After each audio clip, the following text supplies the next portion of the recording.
بسم الله الرحمن الرحیم. ملګرو السلام علیکم. زه یم یاسر او د ستړي ژوند د پیج نه تاسو ته مخاطب یم. ملګرو دا وخت موږ راغلي یو د مجیب ناخیل صاحب زیاته د بغوانانو علاقه ده، نو د مجیب ناخیل صاحب نه به تاسو ته غزل او نظم هم اورو. نو اول د ناخیل صاحب تاسو ته پروګرام کې دی لنډه مشاعره کې هرکلی وایو. السلام علیکم. وعلیکم السلام ورحمت الله. ډېره زیاته مننه یاسر صاحب چې داسې ښکلی بنډار هم برابر او تاسو ډېر مشکور یم. ډېره زیاته مننه په دې مصروف وخت کې تاسو موږ له وخت راکړو او یو جهان مننه.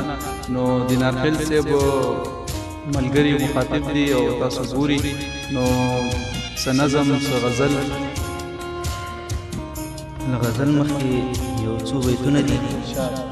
وایي راواړوه دا مړو غوندې نظر د چا له قصده، راواړوه دا مړو غوندې نظر د چا له قصده او خصم راباندې وګرځوه سر د چا له قصده. او مننه وایي دا تورې عنبري زلفې په سپین مخ راخورېږه، دا تورې عنبري زلفې په سپین مخ راخورېږه، په توره شپه کې ونغاړه سحر د چا له قصده. او زه بیا چې د په غاړه کې لاسونه درمیل کړم، زه بیا چې د په غاړه کې لاسونه درمیل کړم، زه خیر دی که نه بیا شمرور د چا له قصده. مننه وایي زه بیا چې د په غاړه کې لاسونه درمیل کړم، زه خیر دی که نه بیا شمرور د چا له قصده. او غزل داسې دی چې وایي پر هر ژوندون ته به ټکور پکې پیدا شي، پر هر ژوندون ته به ټکور پکې پیدا شي، د زړه کوڅې د ګورمه ټکور پکې پیدا شي. مننه وایي پر هر ژوندون ته به ټکور پکې پیدا شي، د زړه کوڅې د ګورمه ټکور پکې پیدا شي. او چې عشق له هرې خې نه وباسي شاعر شي، چې عشق له هرې خې نه وباسي شاعر شي، چې پاڼې کله وچې شي نو شوق پکې پیدا شي. دا یو ځل بیا ووایي.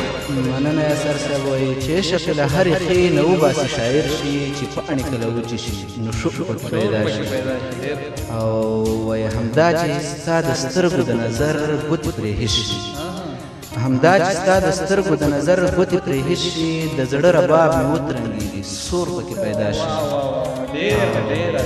مننه وایي کلنګې شي زر وار عربي مورګانې ورځ کې، کلنګې شي زر وار عربي مورګانې ورځ کې، والله که خو القدس ستا غم خوب پکې پیدا شي.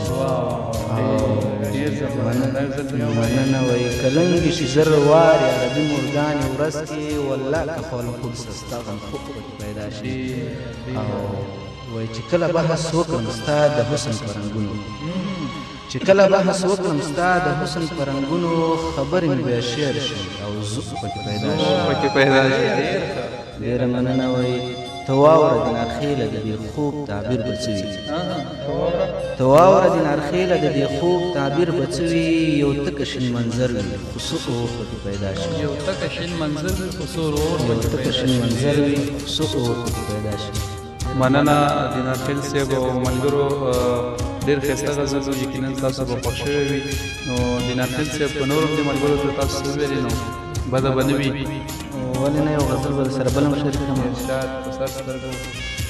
غزل داسې دی چې وایي ستا د حسن عقیدې ته ضرورت دی، ستا د حسن عقیدې ته ضرورت دی، پورته خېژه مدینې ته ضرورت دی. او هر یو زړه کې باید ستا مینه موجود وي، هر یو زړه کې باید ستا مینه موجود وي، هرې خونه کې ډېوې ته ضرورت دی. مننه وایي که مې مرګ غواړي نو ودې خاندي مړ یم یاسر صاحب، که مې مرګ غواړي نو ودې خاندي مړ یم، لوند دیوال یم علمې ته ضرورت دی. دا یو ځل بیا ووایي. ډېره مننه وایي که مې مرګ غواړي نو ودې خاندي مړ یم، که مې مرګ غواړي نو ودې خاندي مړ یم، لوند دیوال یم علمې ته ضرورت دی. هو چې سر ور باندې کېږدي او اوده شي، هو چې سر ور باندې کېږدي او اوده شي، هو ستا هم یو یوګې ته ضرورت دی. مننه وایي بس د هر سړي عادت دې ژوندی وي، بس د هر سړي عادت دې ژوندی وي، بس د هر سړي کعبې ته ضرورت دی. ډېر یو ځل بیا وایي. ډېره مننه وایي بس د هر سړي عادت دې ژوندی وي، بس د هر سړي کعبې ته ضرورت دی. او وفادار صاحب وایي بیا مې ګوره سرو لمبو کې د نارخیله، بیا مې ګوره سرو لمبو کې د نارخیله صرف د حسن اشارې ته ضرورت صرف د حسن اشارې ته بیا مې ګوره د بیا مې سرو لمبو کې ګوره د نارخیله صرف د حسن اشارې ته ضرورت ډېر زبردست ډېره لا یقینا ملګرو د دینار خیل صاحب نه موږ دوه غزلې واورېدلې یقینا تاسو به هم خوښې شوي وي او دینار خیل صاحب یو جهان مننه چې موږ مو وخت راکړو په دې مصروفه وخت کې نو یو جهان مننه د راتګ مو ډېره زیاته مننه خوشحاله او آباد اوسئ ډېره مننه